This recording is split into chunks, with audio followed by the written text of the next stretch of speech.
Hello everyone, কে অবস্থা সবার? আশা করি সবাই ভালো আছেন। তো আজকে আপনাদের জন্য নিয়ে চলে আসলাম নতুন একটি ভিডিও।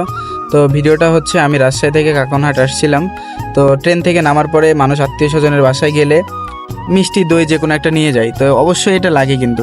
তো সেজন্য আমি ট্রেন থেকে নামার কিছু দূর আসতেই দেখি যে ভাইয়ের দোকানটা। তো দোকানে আসলাম, 1 কেজি মতো মিষ্টি নিলাম। তো আসসালামু আলাইকুম ভাই। ওয়ালাইকুম আসসালাম। কি অবস্থা ভাই, কেমন আছেন? আলহামদুলিল্লাহ। তো ভাই আপনার এখানে 3টা মিষ্টি দেখতে পাচ্ছি। হ্যাঁ। মিষ্টিগুলো তো অবশ্যই ভালো হবে, তাই না? অবশ্যই অবশ্যই ইনশাআল্লাহ। কারণ স্টেশনের এখানে আপনার বাইরে থেকে প্রচুর মানুষ আছে, আপনি না, খারাপ জিনিস দিলে কিন্তু না। বিষয়টা খারাপ দেখাবে। না, তা তো অবশ্যই। তো এখানে 3টা মিষ্টি আছে। কালোটার দাম কত ভাই?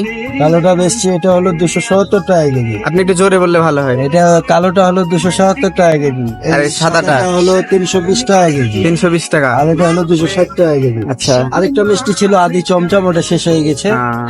তো 3টা মিষ্টি তো ভালো হবে না? হ্যাঁ, 3টা মিষ্টি হয়। তো ভাইয়ের থেকে আমি মিষ্টি নিলাম, অবশ্যই 1 কেজি মতো মিষ্টি নিলাম।